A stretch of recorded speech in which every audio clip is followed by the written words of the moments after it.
తదుపరి దలైలామా ఎవరన్న ఊహాగానాలకు టిబెట్ ఆధ్యాత్మిక గురువు లామా బెంజిన్ గ్యాట్జో 14వ దలైలామా తెరదించారు. తన మరణానంతరం దలైలామా వారసత్వం కొనసాగుతుందని ప్రకటించారు. భవిష్యత్ గురువును పునర్జన్మ పొందిన బాలుడిని గార్డెన్ పోడ్రాంగ్ ట్రస్ట్ మాత్రమే గుర్తిస్తుందని, మరెవరికి ఈ విషయంలో జోక్యం చేసుకునే అధికారం లేదని పరోక్షంగా చైనాకు తేల్చి చెప్పారు. మరో 3 రోజుల్లో ఆయన 90వ ఏట అడుగు పెడుతున్న నేపథ్యంలో హిమాచల్ ప్రదేశ్లోని ధర్మశాల సుగ్లాగ్ కాంగ్ ఆలయంలో జన్మదిన వేడుకలు ప్రారంభమయ్యాయి. ఈ సందర్భంగా తనకు ఖచ్చితంగా వారసుడు ఉంటాడని దలైలామా ఓ వీడియో సందేశంలో టిబెటన్లకు హామీ ఇచ్చారు. 1950లో టిబెట్ను చైనా ఆక్రమించిన విషయం తెలిసిందే.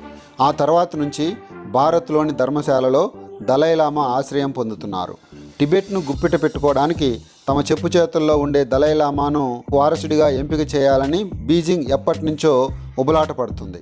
చైనా ఎత్తుగడలను గమనించిన దలైలామా వారసుడిగా ఎంపిక చేసే ప్రక్రియ తమదేనని తేల్చి చెప్పారు. దీనిపై స్పందించిన చైనా దలైలామా వారసత్వ ప్రణాళికను తిరస్కరించింది. తర్వాతి దలైలామా చైనా ప్రభుత్వ ఆమోదం ద్వారానే గుర్తిస్తామని చైనా వెల్లడించింది.